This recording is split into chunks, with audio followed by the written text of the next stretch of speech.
Welcome to Losing a Child, Always Andy's Mom. On this podcast, we journey through the devastating experience of the death of a child. Grief is seldom discussed openly in our culture, and the death of a child makes people feel even more uncomfortable. We approach the topic openly and honestly, speaking to people who have lost loved ones and experts who help care for them. Whether you are a parent experiencing loss or someone who wants to support another going through this tragedy, this podcast strives to offer hope and help.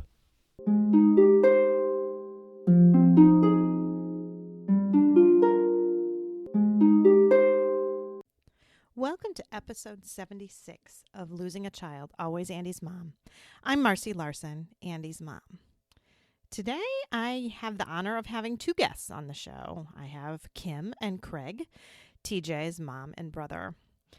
Craig contacted me about a month and a half ago for the first time. He also has a podcast called The Bad Roman that really explores the entanglement of Christians and the state and the fact that sometimes people need to choose between being a good citizen of the state and a good Christian. Anyway, he contacted me after the death of his brother TJ. TJ died after a long battle of mental illness and alcoholism. Today, TJ's mom and brother come on to talk about TJ's life, his struggles, and especially his struggles during the pandemic and all of the isolation that really served to make his depression and anxiety even worse.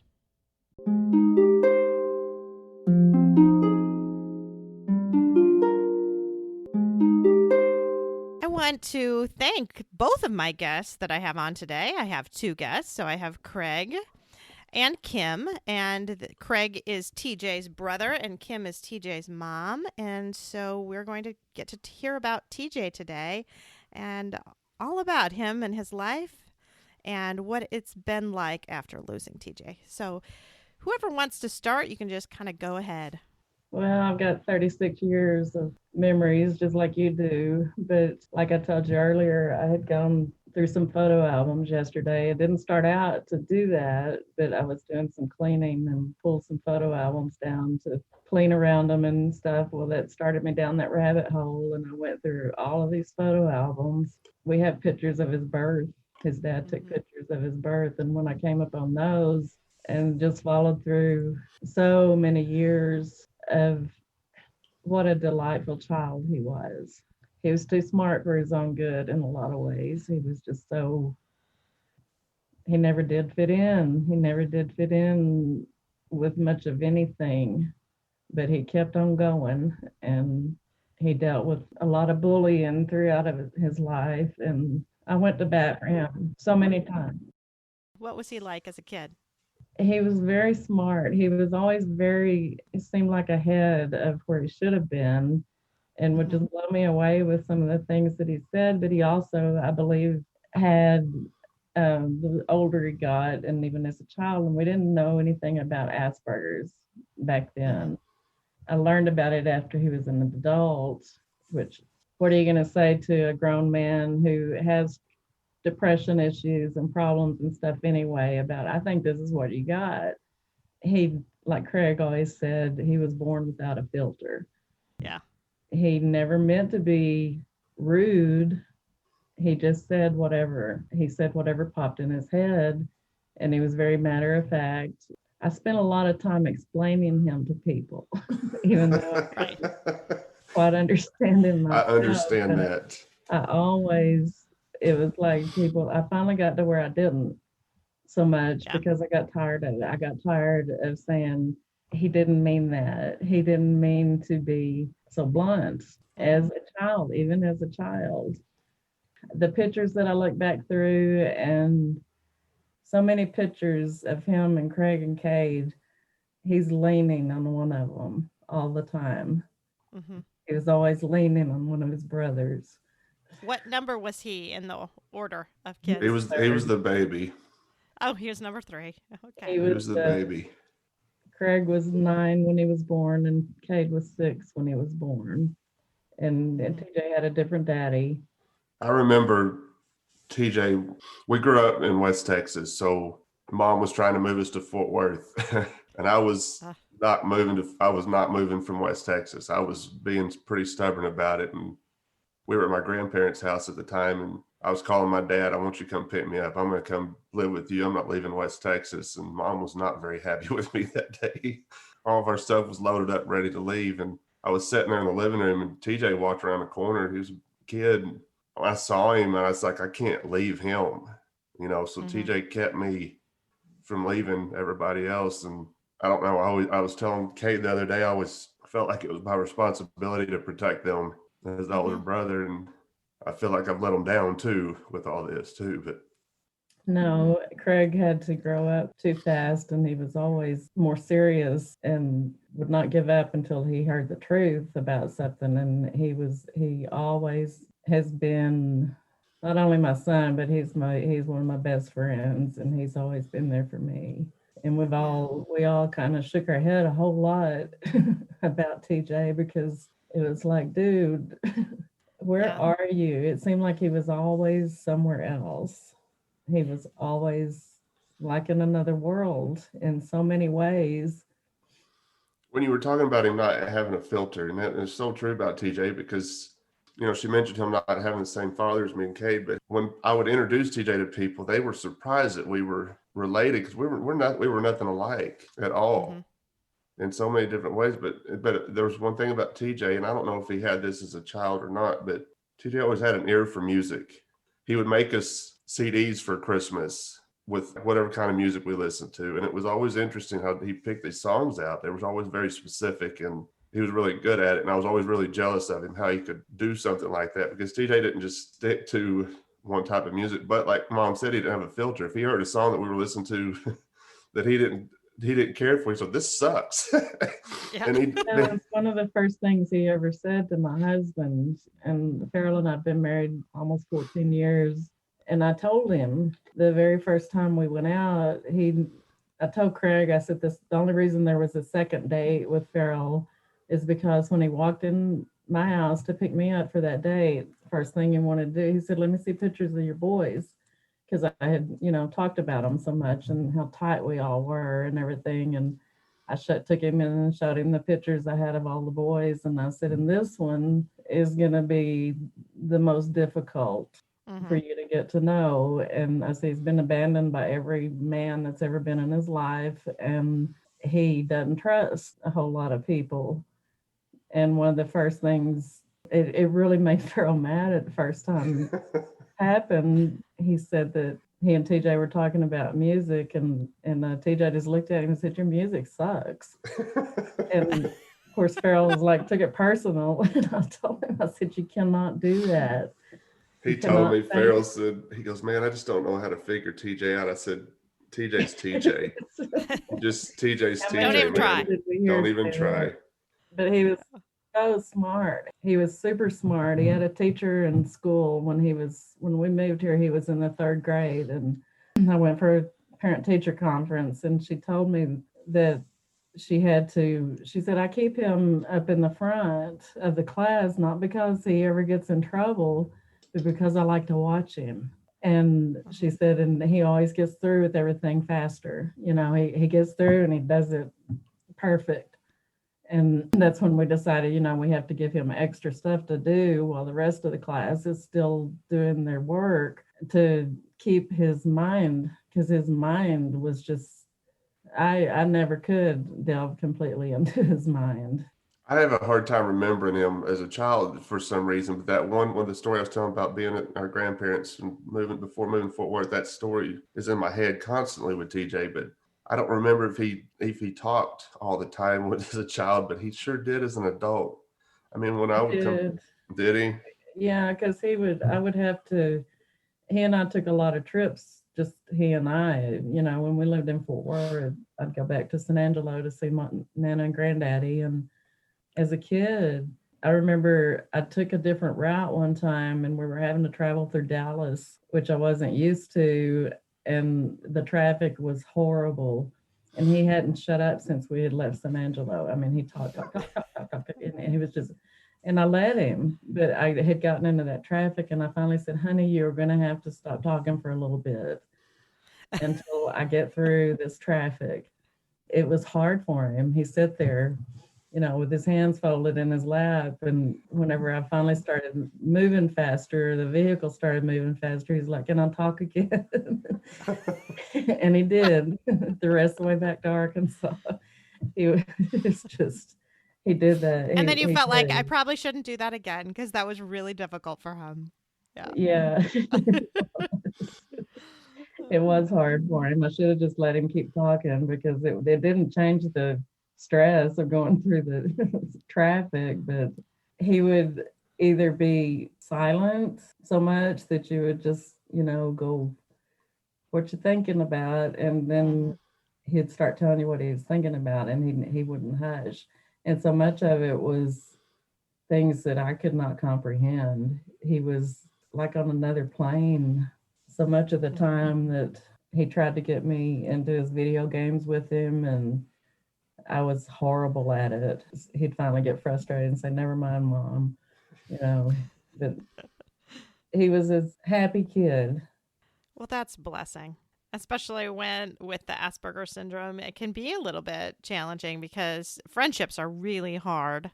So if you get your internal happiness, then you're okay. But if you need something, and from the outside, you might not think that he would be as happy as he was. But Right. One thing that I was surprised by after TJ passed away, because I always had this image of him as just being a loner, like spend a lot of time by himself. But I did not know how many friends he had. He had friends all over Fayetteville, and it was just amazing to me how many people reached out and would tell stories about him. And it just shocked me that he had so many friends. But TJ always talked about his coworkers because he was always pissed off at his coworkers about something when I'd pick him up.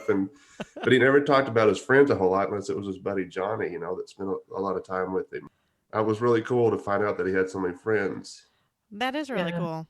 I was always happy to hear it whenever I would talk to him, and he'd say they'd been to a movie or something. And one of his coworkers called me after he found out about him, and I'd never met the guy still, but he said, we used to all after work, because they'd work, at a pizza pie place, and they would go after closing and all pile in a car and either go to a movie or go to Walmart for their groceries or, late at night and stuff. And he didn't talk about it.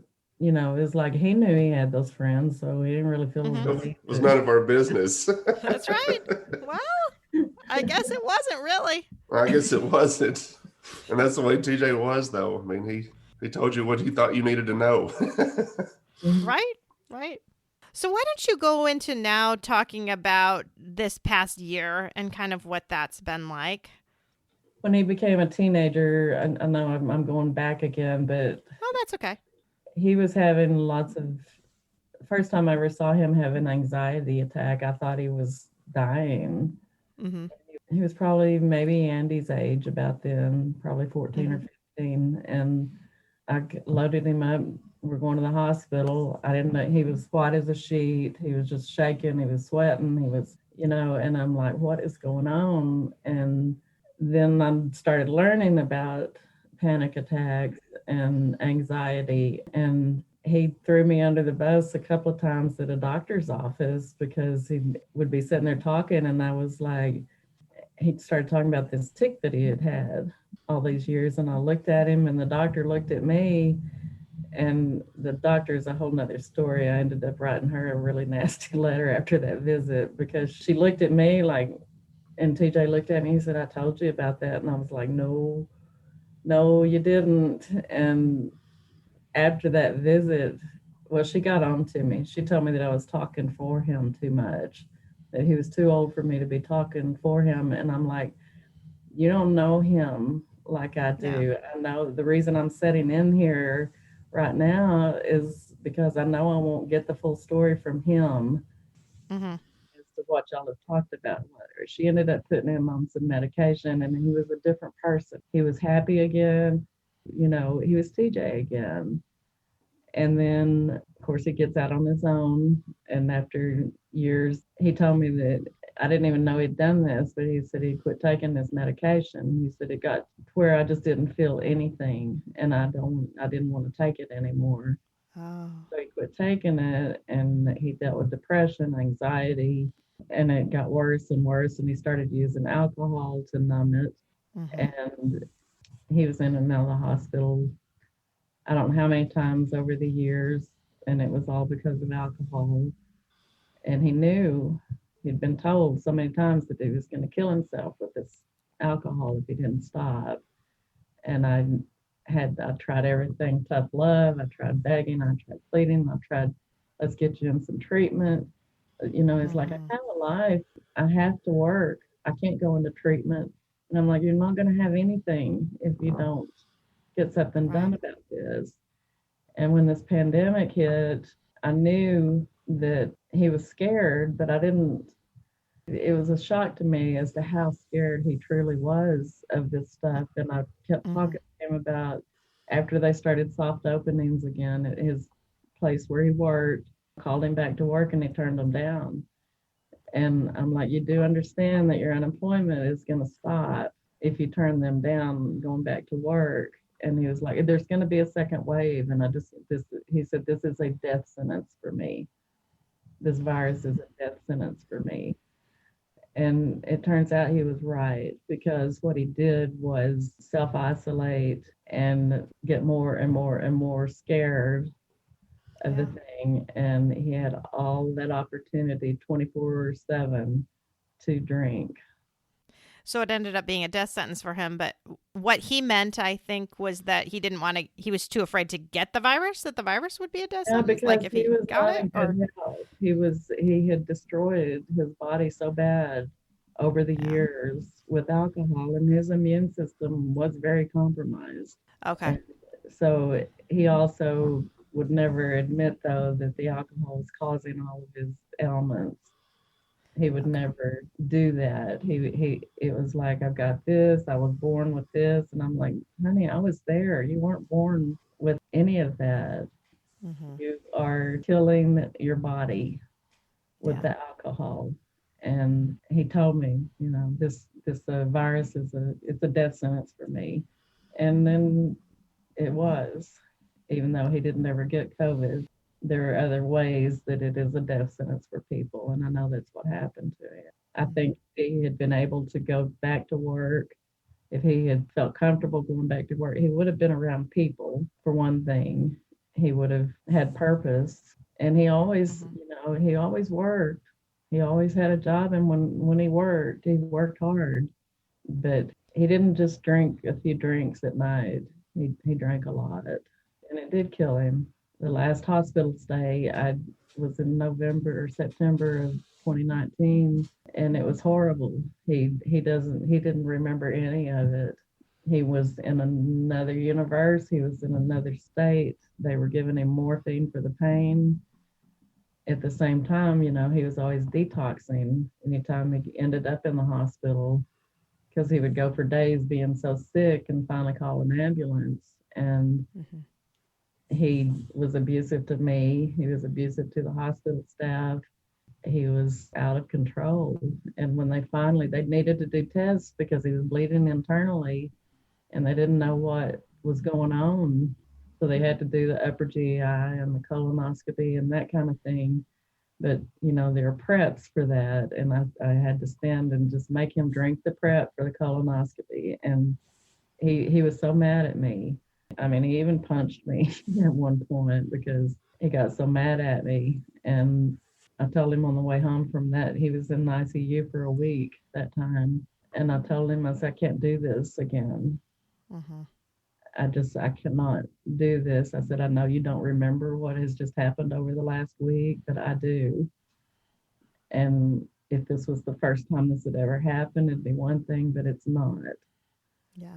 And of course, then now I'm guilty. I feel guilty for saying I can't do this again, because he wouldn't have called me. Yeah, come and help, and he wouldn't have called an ambulance to come and help because he was afraid of going to the hospital because of COVID. Craig, what do you want to add to this too? Well, I remember when the hospital stay she was just talking about, and I called her to check in on him, and she asked me if I wanted to talk to him. I said, sure, I'll talk to him. And he got on the phone, and we didn't say a word. We just cried. And I thought for sure he was done, that this was it. And I didn't know at the time that was the fourth time he'd been in the hospital for it. I thought maybe the second time. But there was one time that Mom found out about that a friend had taken him to the hospital, and it all got very secretive, I think, or he tried to keep it a secret, but we knew what he was doing. I mean, when I'd come into town and go pick him up, I could smell it. And I'd gotten to a point with TJ that I was not going to argue with him about it anymore. It wasn't working, because I just figured I was just going to talk to him about what he wanted to talk about. But, going in, when all the COVID stuff started, there was a lot of things that were starting to slowly come out about people in isolation, and suicide rates were spiking. Alcohol sales were up 300%. And there was a story that I read on Facebook. It was a guy that his mom, I think, was telling the story. They wanted to go see him, but he wouldn't see him because he was scared of the virus. And he was self-isolating, he ended up killing himself. And I shared this story on Facebook, and Mom commented, she goes, check on your brother.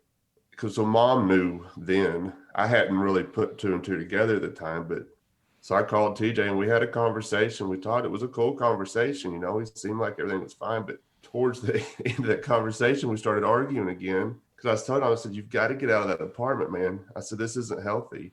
He said, we've got to take this serious. So we've got to, I said, you can take it seriously. I said, but you cannot stay cooped up in there. That's not going to help things.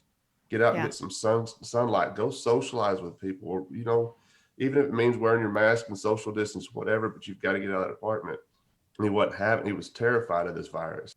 Yeah. And to the point that he would not leave. I mean, I think we heard stories with visitors come seeing him. He would stand at the bottom of his stairs, make sure that people were not within 6 feet of him. And he was screaming at people that would walk by without a mask on and this and that. And I mean, it really got in his head. And I blame a lot of the fear on what happened to TJ. I know it was the alcohol, but I don't think that the fear that was perpetuated was necessary. And I think it really was the end. I think I told you in our initial email, I said it was a recipe for disaster for TJ. Yeah. I appreciated that email so much because I know just in my work, I've been in my practice now for 16 years. So I have a lot of teens, and I have never, ever seen levels of anxiety and depression like I do now. I feel like that is my primary job right now is mental health. I have had a handful that have had suicide attempts. Thank God no one has been successful so far of my teens. But it really scares me seeing all of this because it's just so detrimental. And I think it's just starting to come out now a little more in the media about the mental health toll that this is taking. But for the longest time, nobody really talked about it. And I felt like it was just making me more and more upset to see so much anxiousness and depression and all of this happening. We are social creatures. And when you take that away, it's just not natural. And it's just not good for anyone to completely isolate like that. No, and especially somebody who's already dealing with mental issues. And TJ had mental issues. He did. I think he stopped developing emotionally in so many ways at about 15 years old. Because talking to him, even at 36 years old, was a lot of times it'd be like, it was just like talking to a teenager. And that's how he would respond to me whenever I tried to talk to him about what he was doing to himself. He had black eyes, and he could bore a hole through you with those eyes. And that's what he would do. He would just bore a hole through me. And we had so many stare downs. I mean, so many stare downs. I'm like, dude, I've been doing this for a long time. So, you're not going to win this. So stop. But not being able to talk to him as an adult and get him to, and I know that's part of Asperger's too. I think there's a stunted, from what I've studied, I know you know a whole lot more about it, but that just seems to be one of the things that I've gleaned from the things I've studied is, and then he'd turn around and say something so smart and so bright that it would just be like, Well, I think that's why the Asperger's can fool you a little bit, right? Because they he's seem very high so functioning. together and so brilliant in so many Yeah. ways Yes. that you certainly don't, it doesn't seem like you would have to worry about them Mhm. in that way, right? Because he was so, Right. so smart. There's no way he Right. could let something like this happen to him because he's just too smart for that. That's what I would But say to him. I'd be like, you are too smart to be letting this happen to yourself. You're too Mhm. smart. And he'd bristle up at me. So Mhm. I didn't know a whole lot about Asperger's until we started talking about doing this show. I mean, other than Mom had been talking about it, but I just didn't. I was like, no, because I was like, I'm just going to beat this into TJ's head, and he's going to listen to what I have to say because I have it all figured out. And Mhm. he didn't approach TJ that way. no. But I did kind of start reading a little bit about Asperger's, here about a month or so ago, and it describes TJ to a T, especially with the work aspect of it. I worked with TJ. I would take on some part-time jobs from time to time, and I worked with TJ for a while at a restaurant, and TJ worked. I mean, when he was working, he worked, and he did not mind working a bunch of hours. But once he got upset with somebody, he was done, and he would quit. And that's one thing that's said about Asperger's. I mean, they would get mad at people, and he would quit his job. Then he'd be out of work. He got to find another job, and but he would do that with every job he was at. Even if he was making decent money, he didn't care. He was not going to tolerate anything from anybody because he knew it all, or he Mhm. thought he did, and so it was interesting to watch. But I was always really hard on him about it because Mom did spend a lot more than I did, but I'm helping him pay rent or whatever because he was out of work with us after the pandemic and stuff. And I'm like, dude, you got to go. There's places hiring. They're needing help because people aren't working. I said, there's places. Well, I'll look into it. I said, no, just do it.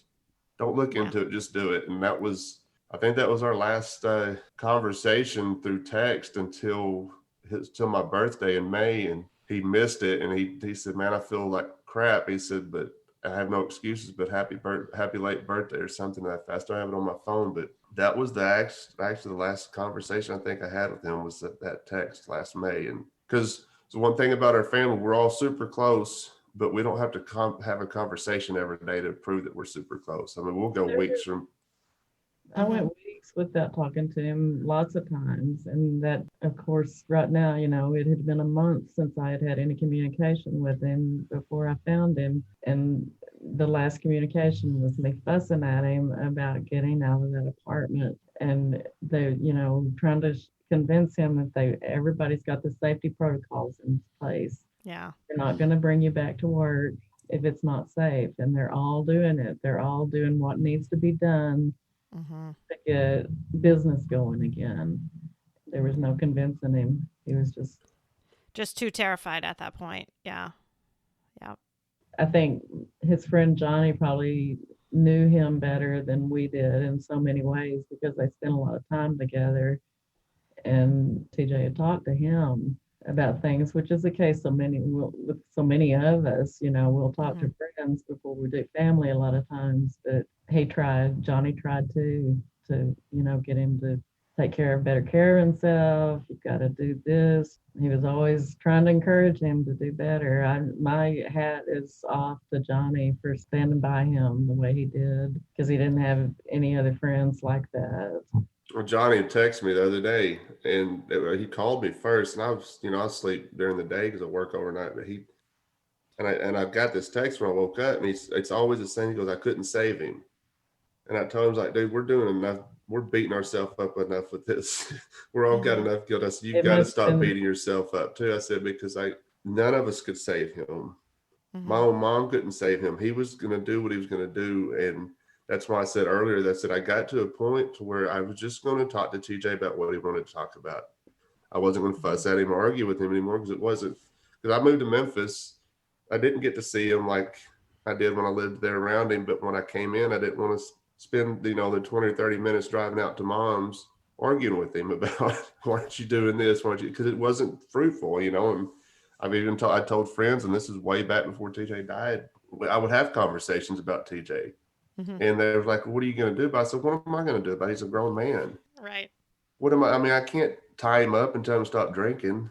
I said, I think he's killing himself. But what am I supposed to do about it? We tried to get him to come out here and stay for a while, just get on your feet and we'll get you. But he didn't want to because he wouldn't be able to hide the drinking when he was out here, and I wouldn't have tolerated it, not to that level. And he knew that. He had all the opportunities a person could have to still be here with us, but he didn't have the ability to deal with life the way that we do. And that alcohol just can have such a hold on people too. I know my foster son still lives here. He's from Guatemala, and he came to this country several years ago now. And his family still lived in Guatemala, and his mom was an alcoholic before he even left. I mean, he was in a horrible home situation where he was beaten, and it was terrible, right? And so he fled his homeland, yet he still felt this tremendous guilt all the time trying to cure his mother of her alcoholism. And she would go down and get really bad and be really sick and all of this stuff. And then she would promise, this is it. I'm done drinking. I'm going to take care of the girls. I'm going to turn things around. She'd move out because her husband, his dad, is also a horrible alcoholic. Valeriano, my son, would just be like, okay, this is it. She's going to do it this time. And I would try to explain to him that she is really, truly just addicted to this alcohol. And there was nothing that he was going to be able to do to change that. But yet you just feel this guilt. Like if I could there's got to be something I can do that can fix it. And she ended up the same thing really happening. She really drank herself to death the day after Thanksgiving this past year. And he felt just this tremendous guilt that I kind of sense in the two of you. And I would encourage you, like last week, I did an episode with Gwen on grief and guilt, and it was amazing. I actually just finished listening to that. Did you listen to that? Yeah. And the big takeaway I really had was we end up feeling guilt when instead we should be feeling powerlessness, but it's easier to feel guilt than to acknowledge the fact that you're completely powerless. And that was a big revelation to me. I really had no power because you want to feel like you have power. You want to feel like you have a little bit of influence, like I've got some power here. I'm TJ's mom. I'm TJ's brother. I should be able to do something or say something that will change things. But in all actuality, you just didn't. You didn't have that kind of power because the alcohol was a huge power over him. The depression was a huge power over him. Living in this pandemic and having this tremendous fear was a huge power over him. I noticed one thing with all of that with TJ, one thing I always had a hard time understanding was alcoholism or even depression. And it's something that I've come to grips with or tried to learn more about since TJ passed away, because it just didn't make any sense to me. I always viewed it as somebody that they just couldn't control themselves, and it's not that. It's, and TJ's dad was an alcoholic. He died the same way. Mm-hmm. So I guess maybe it is a disease, so. I mean, it's not something he would have chosen, right? No. He wouldn't have chosen to live like that. Well, I was going to say that earlier too. I think if TJ knew that he was killing himself, he wouldn't have done it. No. Because he was happy. I mean, TJ was, every time I'd pick him up, he was happy. He was always, like we were talking earlier, he was just a chatterbox. He would talk the whole way out to moms about things I didn't know what he was talking about, about his video games or whatever. But he was always happy. But I think the self-isolation that could tend to make somebody depressed, I guess. I mean, you said earlier, we're social creatures. We need that interaction with people. And I mean, I like sitting at home sometimes too. I'm all about it. Sometimes, but not all the time, right? Right. Not all the time. And him getting up and going to work and doing things would force him to have solid periods of time where he'd be sober too. Right. When you don't have anything else to do, which honestly, like I think about my foster son's family, so many of them in Guatemala are horrible alcoholics. When you don't have things to do, then you end up, I think, falling in these traps and having things like alcohol seem like a good idea and a good way to solve these problems that you have. or at least I think make you forget about them for a little while. So it seems like a good choice. Well, it's like Mom said earlier. He used it that's what he would numb his pain with. He dealt No with question. physical and mental pain and it numbed it for him. I mean, he even tried to smoke marijuana at one time, and I didn't know this, but Mom said it made him so anxious he could not tolerate that either. So the alcohol was the go-to, and alcohol's, if you abuse it, it's pretty ugly. He did more than just abuse it. It was pretty bad. He had gotten in such bad health that his teeth had all pretty much rotted out. And I was able to come up with the money just last January to get his teeth all pulled and get him some dentures. And because I was always trying to help him with his self-esteem. And I knew that that's a big thing. You could tell that it bothered him that his teeth were, because he said people, assumed he was like a meth addict or something like that, but it was just poor health and so much of what he had done to his body. But we did that. We got that done, and his landlady had told me after she called me after he died, she said he was in here just the other day and grinning at me real big and said, "Look at my new teeth." And, he didn't even get to enjoy them for very long. But it was like I was always trying to put Band-Aids on stuff. Well, this will help him. This will help him feel better about himself. And he won't drink so much. You can't. I've dealt with alcoholics before. His dad died the exact same way. Yeah. At 64 years old, and he's got that on both sides of his family. And it is a genetic thing in a lot of ways.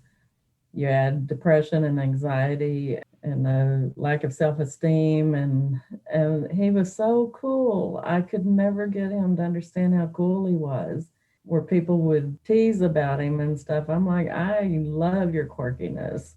I love your different personality. And he was different. And I always just thought he was so cool. And I told him that a lot. I don't have guilt about that, because I told him so much over his life. It was like, you're just so special. You really are. And I've done a whole lot of reading and studying about alcoholism since he died, and what it does to a person, the frontal lobe. And Yeah. I saw that so much in his last years. You just end up not being the same person that He you were wasn't the before. same person. I didn't know him anymore. And that's so hard. That was my kid. Yeah. So he died at the end of July this past year. Talk about the time since then and kind of your grief journey a little bit. It seems like so much of it is a fog right now. I think you know what I mean about just getting through 1 minute at a time. And I didn't know what to do. I didn't know how I was going to handle this. I want to make sure Craig and Cabe are okay. And I've started a journal. It's strictly notes to TJ. It was actually a notebook that we found in his apartment that had never been used. And so those are I write when I'm happy, when I'm angry, when I'm sad, when and I remember things. That has helped me so much to feel like I'm talking to him. And I talk to his urn all the time. I go in there and I'm just like, I was going through his things, had brought it all in and just put it down on the floor there in front of the bureau where his urn sits. And I had this niggling little thing in the back of my head of him saying, "What are you doing going through my stuff?" And it just kept popping in my head. I turned around and looked at the urn and I said, "You left me to do this. So, get over it." Because he was very private about his stuff. He wanted to, when he was alive, he didn't want me in his apartment. He didn't want me invading his space and everything. But I think a lot of that was just, he didn't want me to see so much of how he was living. But that just talking to him like he's still here, because he is. I know he is. Yeah, I think that is beautiful to be able to do. To be able to just do He has that. sent me so many messages. I had never seen, I think I told you this in an email, that we were inundated with dragonflies. Uh-huh. And they had started showing up. TJ had been gone for 6 days when I found him. And there were days, after I thought about it later, there were days leading up to the day that I found him that I'd started seeing these dragonflies around, and we'd never, there's a little pond a little ways down in the woods from us, but I'd never really paid attention to them or seen them. And we didn't just have a few, they were everywhere. They were just everywhere. And I started looking up the meaning of spiritual meanings of dragonflies, and it was him. He was that and butterflies. Craig can tell you the story about the yellow butterfly thing, but a friend of mine on Facebook, I guess I call her professional photographer, but she calls herself amateur, but she takes some of the most beautiful pictures I've ever seen. And she posted this picture of a yellow butterfly on Facebook, and she shared it in the time before we knew TJ had passed away, but he had already passed away. So this butterfly, and I just remember looking at this butterfly, like, man, this is just one of the prettiest pictures I've ever seen. It was beautiful. And after TJ passed away, there was a story that came out about TJ that after our grandmother passed away, he was just really focused on this yellow butterfly after Nana's funeral. And I didn't know this story. Okay. And I heard it, I guess it was Uncle Brent had told Mom about it. And I remember reading this comment. And so I went back to this yellow butterfly that was posted during the time that TJ had passed. Like, we didn't know he'd passed away, and I sent my friend a message and told her, I said, you don't understand what that picture means to us now. Yeah.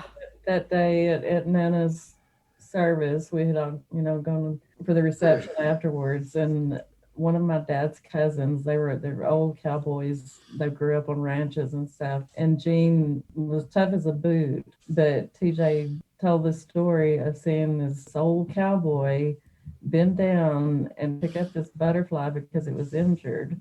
He said this old grizzled cowboy picked up this butterfly and just scooped it up gently into his hands to hold it for a little while. And that's when TJ had gotten a picture of it. And he was so intrigued by that tender moment, and those are the things that he loved. For him to be sending all those dragonflies to us. A friend came to see me. TJ passed in August, and she had come out in October to spend the afternoon with me. And while we were sitting on the back deck in the field behind us, they were everywhere. They just showed up.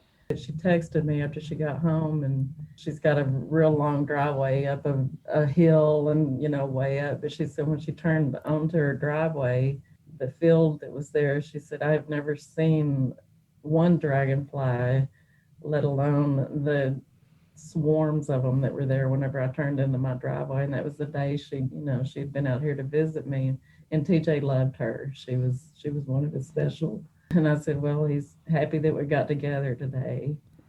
I had a hoot owl talk to me on Christmas Day. I'd been just, dreading Christmas, really, really, really dreading Christmas. And I walked outside to go out to the shop.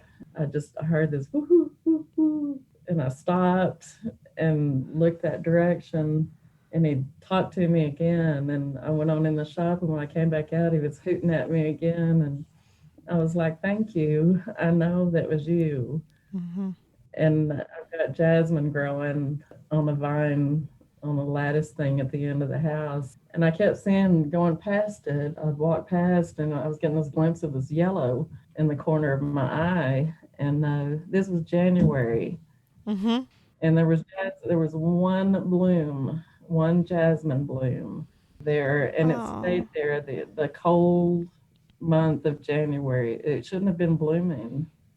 There was no reason for it to be blooming, and it stayed there. When it finally, I left it there until I checked it every day, and it finally fell off, and it's a dried bloom on top of his urn now. I took it in and I told him, I said, this is these signs like that we talk about. I would have disregarded before TJ passed away. Wouldn't have bought into this stuff. And, and Mm-hmm. I told you my friend Abby, who listens to your show, told me about your podcast right after TJ passed away. And the reason she told me about it is because she had heard your husband on his podcast and how open he was after Andy passed away about it. And because I was considering doing one on ours about TJ, and she goes, I thought it'd be good for you to listen, but just because you're considering it. And then she sent me the episode you did with, I can't remember the guy's name, but he was talking about owls and stuff. And Yeah. I told her, And the dragonfly. Yeah, it was Kevin's dad, Tom. Mm-hmm. And then Mom, I told Abby, I said, Mom had an owl visitor on Christmas Day. Yeah. And then the yellow butterfly photo, all this stuff happening. And my son Andy's best friend had an owl come visit him 2 days in a row. And the first day he thought it was coincidence. And the second day he was like, hi, Andy. Yeah. I know. Can I mention something about the whole grief thing that you asked? I think one thing that and it's still fairly fresh, I guess, what it was happened in August and it's the end of February now, but I felt like I was going crazy for the longest time because at work, I have my press, so I'm by myself quite a bit, but I may look like I'm talking to myself, but I'm talking to TJ because I'm either apologizing to him for acting a certain way or whatever, but I don't know if people are seeing me talk to myself. And then all of a sudden I would just start crying at work, and there was times I had to take a couple of days off because I got to a point, we call it a gut punch. Yeah. It's a sucker punch. You don't see it coming. You'll be doing fine. And then all of a sudden you can't, it's like the breath is gone. It happened to me that just the other night last week on the way home from work, I got a 30-minute drive now home and I was thinking about TJ and I literally lost my breath. Like it freaked me out. And you think, I don't know how long this lasts. I don't know. We may last forever. Now I'm starting to believe that it just lasts forever. It might get a little easier, but I don't know if anybody listening to this that hasn't been on your show, you're not crazy. Yeah. It just sucks. I had a whole episode on that. You're not crazy. Because you do feel like you are. And I had recently a woman write to me that had said that, her friend thought she had Alzheimer's or something. And, it was Gwen talking about it, that a friend had told her, I think you have Alzheimer's. And Gwen's like, yeah, no, you don't have Alzheimer's. This is grief. You are fine. And this is normal. One thing I've learned too is that we don't all grieve the same either. No. There for the longest time, I thought I was grieving wrong. Like I was doing something wrong in my grief. Like I didn't know if I was doing it right. Because, I've lost folks in my life before. Granddaddy passed away right after I moved to Tennessee. And he and I were really close. And that hurt me terribly. But man, this losing a sibling is something, it's just so, I don't know. It's hard to describe. I just grieve different than everybody else. I don't know. It is what it is. You are right. Everyone grieves completely differently. And I do think sibling grief, so there's just such a difference. When you lose your child, it's really hard because you definitely expected them to outlive you, for sure, right? You expected them to live on past you. When you lose your parents, I lost my mom when I was 21 years old. She was 42, so she was young. But to a certain extent, I did know that she would die before me. It was still the right order, but it just was a lot sooner than I wanted it to be. Your siblings, you expect that the whole time you live, they will be there with you. Someone that you marry comes into your life.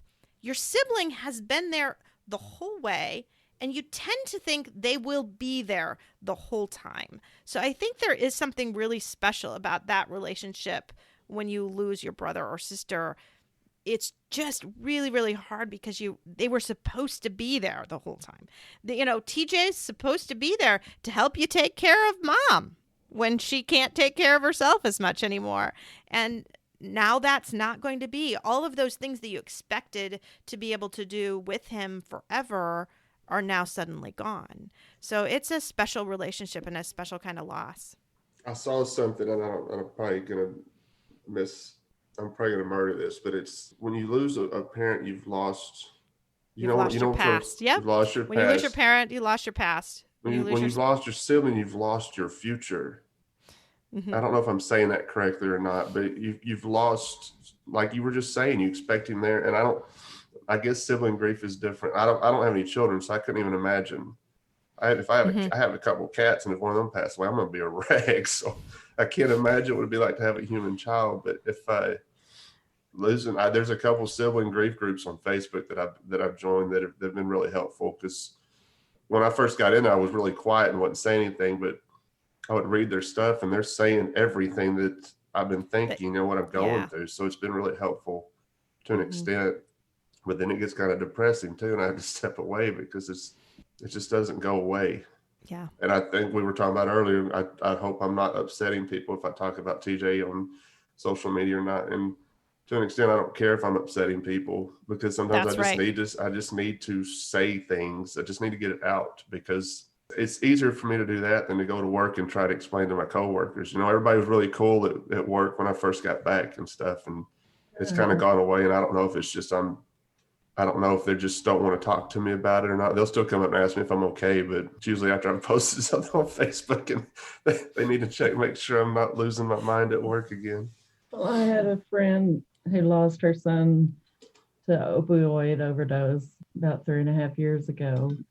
And I remembered her in the early days and how much I wanted to just hold her, because she was putting so much stuff out there, so much, and about nobody can understand this and nobody can, and I catch myself trying not to be like my cousin, I wanted to reach through the computer and throttle her whenever she, pretty much told me how she knew how I was feeling. You can't know. This is something that will never. Yeah, you had mentioned that story, I think, before we started recording, about your cousin kind of telling you how you should grieve and telling you what grief should be like. And you just can't do that. There is no shoulds. Everyone is unique in their own grief journey. And to be telling people how they're supposed to be acting, oof, not good. Yeah, well, she's not one of my favorite cousins anyway. She's always well, let's hope she doesn't listen today, because then it will be maybe even less of a favorite, huh? One of the things that you were asking about since TJ died and how I've been handling the grief, I've had some real problems with anxiety myself. Yes. The things that have hit me have been, I've had to learn so much and get used to so much, because I used to be able to I've always just, whatever needed to be taken care of, I jump in my truck and I could take care of it and no problem. But TJ lived in Fayetteville and we live 20 miles south of Fayetteville now. So going to Fayetteville had become an issue for me, because every time I try to leave our little town and drive in, the panic would just overwhelm me and I turn around and go back home. But I finally had to, my doctor, I was up for my yearly blood work and all of that, those things. And I kept saying, okay, can we just do this over telemed, because I don't want to come in there. She finally did that, but she said, you still got to come in and get your lab work. So I psyched myself up and I made myself get in the truck and go. And I had a list of places I needed to see and go to while I was there. I did it. I was able to go and get that done and get back home. And then I was exhausted because it was a trip. It was hard to explain to anybody that hadn't dealt with this or this kind of anxiety. And I dealt with anxiety before, but nothing that completely hobbled me, I totally understand. I completely agree. I felt like the fear was the most surprising thing to me. Yeah. I felt like I expected to feel just extreme sadness and sorrow. You expect a certain amount of anger. I even was not surprised at feeling some guilt, but the fear really shocked me. And just and still now I can drive in the car fine most of the time, but if it gets to be too much of a distance, I just feel my anxiety level just go up, up, up, up, up, especially if I'm going on that road, if I'm on the road that Andy died on. Yeah. And I can see to you just going to Fayetteville, you just would associate that with TJ. And so that Fayetteville kind of equals TJ in a way. Mhm. And that would really trigger that. So Yeah, it did. yeah. And I haven't been back since that trip. It's only been a couple of weeks since I did that, but I now feel somewhat better, and I'm trying to plan a trip to Texas to meet up with my siblings and some other kin folks in the middle of March. Yeah. You got to get past this, or you're not gonna, that's a long trip. And I just figure I'm taking. Well, you should be proud of yourself. You should be proud of I was very yourself. proud. I put that on Facebook that, okay, this might not seem like a big deal to y'all, but it's huge for me to have been able to do this. And I'm going to take some of his ashes with me to Texas and go to my mom and dad's gravesite. And because I know he's there with them in heaven now, he and my dad were pretty close. So yeah, I'm getting. Yeah, that'll be beautiful. And now that the snow's melting and I can get outside, and I've got a memorial garden planned for him, and I've just been waiting for winter to get over with. I think that's going to help me a lot. Certainly. So before you go, I really need you to tell one more story that you told before we started recording. And that is the story of TJ and his connection to Mars. So could you please tell the audience that story? Sure. He always was really, really, really intrigued with Mars, and told me any number of times that he intended on living there one day, that he, they're working on it, Mom, and they'll make it to where we can live on Mars one day. And we'd always say, just smile at him and say, okay. Right. And like, okay, TJ, whatever. Have fun. I'm not going. But I got to paying attention to the landing, the Mars rover that they just put on Mars last week. And they said that it took 6.5 months for that rover to get to Mars from Earth. And of course, as a mother, in this position, all of these dates are important. And I was like, he's been gone 6.5 months. And I thought, TJ, you got your wish. I really and truly believe that you got your wish, because we know that he passed between the 29th and 30th of July.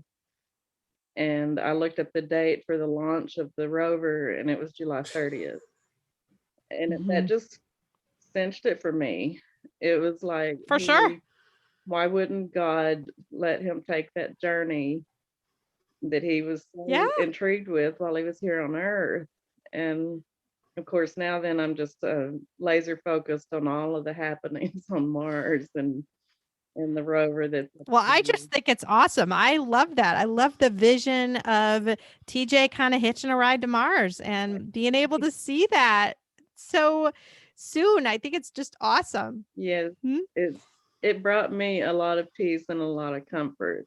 I've had some head tilts from people whenever they hear it, but like I told you, I don't really care. If I know it in my heart, and it brings me comfort to think of him being in peace out there in the universe where he wanted to be, then why not? Yeah. Yeah. Yeah, and you told me you posted that to Facebook recently, and you got so much nice response back from other moms. In one of my grief support groups for moms who've lost sons, I just yesterday posted that story about Mars, and the response was just so overwhelming. There were so many like, oh, I wish I had a sign like that. I wish I had a message like that. And you're so blessed to know. And so many of them told me that story really touched their heart. So TJ's helping people from Mars. That's right. That's right. He is. And I just think it's awesome. And it's awesome that God kind of put that all lined up the timing just right. The timing just was right. Like I said, I didn't even think about it until after they said it'd taken that 6.5 months. I was like, And I thought, well, I wonder when they launched it. And, Mm-hmm. he had been gone for like 5 or 6 days when I found him. But we do know that he passed between the 29th of July and the 30th of July. And they launched that thing on the 30th. And it's like, you fly Mm-hmm. high, baby. I'm just enjoying Perfect. it. Well, I'm so glad you got to share that. And I just want to thank both of you for being on the show today and sharing. I appreciate it. Thank you for having me. Well, thank you for your show. I got to tell you that even the main focus is, on the loss of a child. A lot of what I hear on your show has helped me tremendously. And I know it's helping a lot of people out there too. It's because I can understand some of the stuff that even grieving parents are talking about, because I can relate to it, even though it was a sibling, but you know what I mean? But I really appreciate what you're doing.